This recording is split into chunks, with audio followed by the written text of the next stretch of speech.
L'équipage est choqué par l'épouvantable rencontre avec le monstre marin Scylla, qui a dévoré 6 des leurs. Bientôt, Ulysse et ses compagnons aperçoivent une île de toute beauté. Sur cette île vit le troupeau d'Apollon, le dieu du soleil. Il y a quelques jours, l'âme de Tirésias le devin a prévenu Ulysse du danger très important qu'il court si une seule des bêtes d'Apollon, vivant sur cette île, est tuée et mangée par lui ou par ses hommes. Ulysse demande donc à ses soldats de ne pas s'arrêter sur l'île et de poursuivre leur voyage de retour vers Ithaque. Mais un marin se lève et prend la parole pour dire à Ulysse que les hommes sont éprouvés et que la nuit va bientôt tomber. La navigation va devenir périlleuse.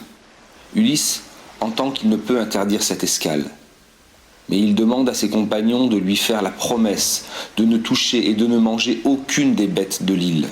Les hommes lui en font le serment. Le bateau est alors tiré sur la plage, et Ulysse mange avec ses hommes les provisions que leur avait données Circé la magicienne. Une fois le repas terminé, tous s'endorment à la belle étoile. Mais cette nuit, Zeus décide de mettre les hommes à l'épreuve. Il provoque une forte tempête qui empêche l'équipage de reprendre la mer au matin. Et la tempête ne se calme pas durant les 7 jours suivants. Le temps passe, et les réserves de nourriture s'amenuisent. Et les compagnons d'Ulysse commencent à murmurer qu'ils ont faim, qu'ils ne veulent pas mourir de privation alors même qu'ils sont entourés de bétail. Le troupeau d'Apollon est constitué de magnifiques bêtes. Et pour ces hommes, ces marins, qui naviguent depuis fort longtemps, la tentation est immense. Ulysse part prier les dieux à l'écart du groupe pour obtenir des vents favorables. Pendant ce temps, un des marins fait une proposition aux autres. Prenons une des plus belles bêtes, sacrifions-la en l'honneur d'Apollon.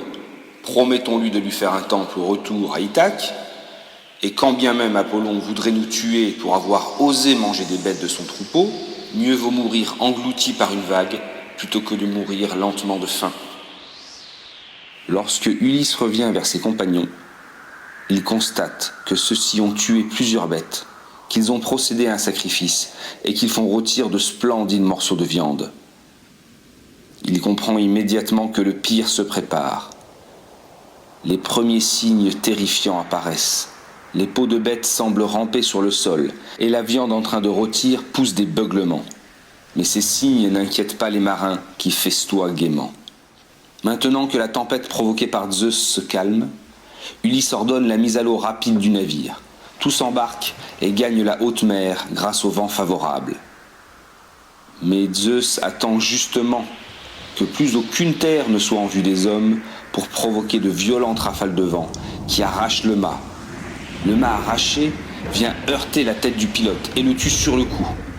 Puis Zeus lance la foudre sur le navire. L'éclair projette les hommes dans l'eau et tous se noient. Seul Ulysse reste sur le navire. Mais les puissantes vagues viennent briser le bateau. Ulysse fabrique rapidement un malheureux flotteur constitué de morceaux de bois reliés par une lanière de cuir. Puis il s'accroche à ce radeau de fortune et dérive sur la mer pendant 9 jours et 9 nuits. Au 10e jour, les dieux le font s'échouer sur une île.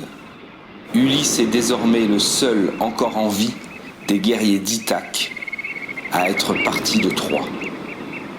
Absolument épuisé et affaibli par la faim et la soif, son corps est roulé par les vagues sur l'île de la nymphe Calypso.